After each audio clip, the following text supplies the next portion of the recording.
So have you ever wondered like what happens if you were to get into a car wreck with like a government vehicle or whatever? I found out the hard way. Here's what happens.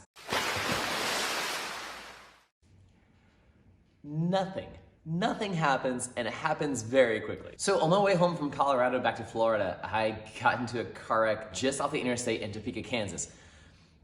I just wanted to see the Capitol. When I was inside of the Capitol building, I actually even already had a parking spot like picked out. I was headed that way, and all of a sudden, bam.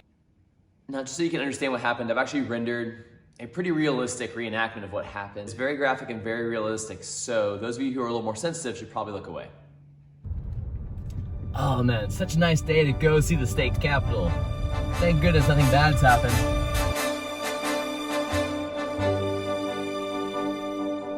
Non, rien de rien. Non, je ne regrette rien.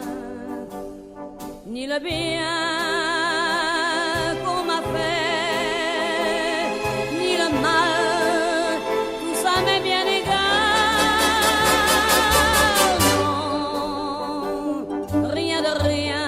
That bad. Everybody was fine. My cat Roxy was in the car with me and she was fine too. But I knew obviously this was gonna super complicate things as far as getting back to Pensacola. I just didn't realize how complicated things were gonna get. I felt really lousy about the whole situation already, but I felt even worse when I got out of the car and I realized as a National Guardsman in full uniform, like doing his thing, he was probably just headed to work. And I knew it wasn't my fault, but also at the same time, this guy hadn't meant to hit me. So it's just a bad situation all around.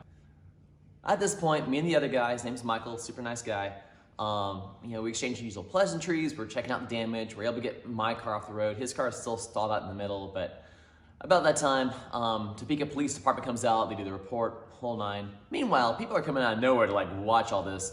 They're like building bleachers on the side of the road.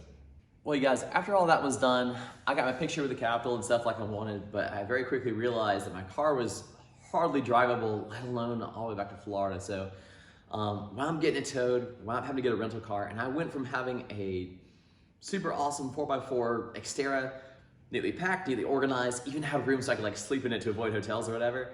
I had to cram everything I owned, a cat and a litter box, into a Toyota Prius. And I mentioned the part about the snow tires and the 4x4 because this is about the same time that everywhere from Missouri, Tennessee, and Mississippi were all like getting dumped on. So I went from a car that's literally built for the snow to a Prius. Even still though, I drove way better through the snow than anybody else in Tennessee. But anyways, little did I know this was actually gonna be the least of my problems. So because it was a government employee driving a government vehicle, the vehicle is considered self-insured by the government, meaning that Uncle Sam is supposed to write the checks. Well, I didn't have Uncle Sam's number, so I called my insurance thinking like, hey, they've probably dealt with this before, maybe they can call Uncle Sam. So my insurance is Geico, and they're actually really helpful. They said, hey, yeah, we can, we'll get you through this, but first off, you need to just send us a copy of the police report. All right, cool, bet. That should be easy. No. Y'all, they lost the police report. The Topeka Police Department lost their own report.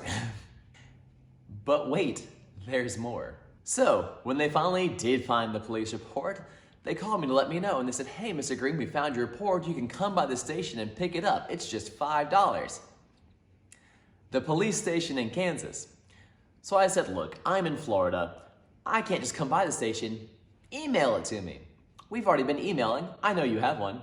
And they said, no, we need your $5. So what you can do is you can send us a self-addressed envelope with a $5 check made out to the Topeka Police Department enclosed, and we'll mail it back to you. And I said, let me finish listening to this awesome song by the Talking Heads on my 8-track and I'll write that letter right away. You guys,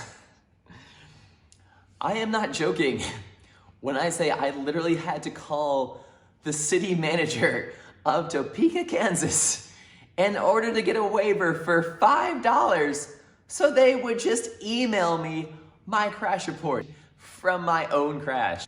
By the way, his name is Mr. Trout, very nice guy. So after all that, on March 4th, almost 2.5 weeks after the wreck, I finally get the police report in my hand and am able to give it to Geico, who immediately was then able to track down this guy had a policy with USAA, so we got connected with them. You know, which I was excited about because it seemed like that would be an easier option than trying to get Uncle Sam to write me a check. Now fast forward a little bit, yeah, so there was, for a bit, some question about whether or not like USAA was gonna cover like any or all of this, but eventually they agreed they're gonna cover it. They even got me a rental car. They wound up totaling my car and writing me a check for that. But here we are now and it's April and I still haven't been reimbursed for $1,700 of car storage fees or $800 of rental car. They're refusing to reimburse me for almost $2,400 in out-of-pocket expenses. Now I'm having to fight tooth and nail to get reimbursed for $2,400, which I shouldn't have even had to pay in the first place. So now I'm at the point where I'm trying to hire a lawyer, but apparently none of them want to work with you unless you're like, ow, my neck. You guys, I realize this video is a little bit long-winded and it was kind of a rant. I just want you guys to see my struggles as well as my successes. And I promise you guys, I'm gonna put the aquatic back into Aquatic Charlie here very soon. But currently, this is the stuff I'm having to deal with. And I wanted you guys to have this so you'll have a little bit more context for my next video, Charlie versus USAA. Guys, thank you all so much for watching. And as always, stay happy, stay healthy, and don't be a USAA.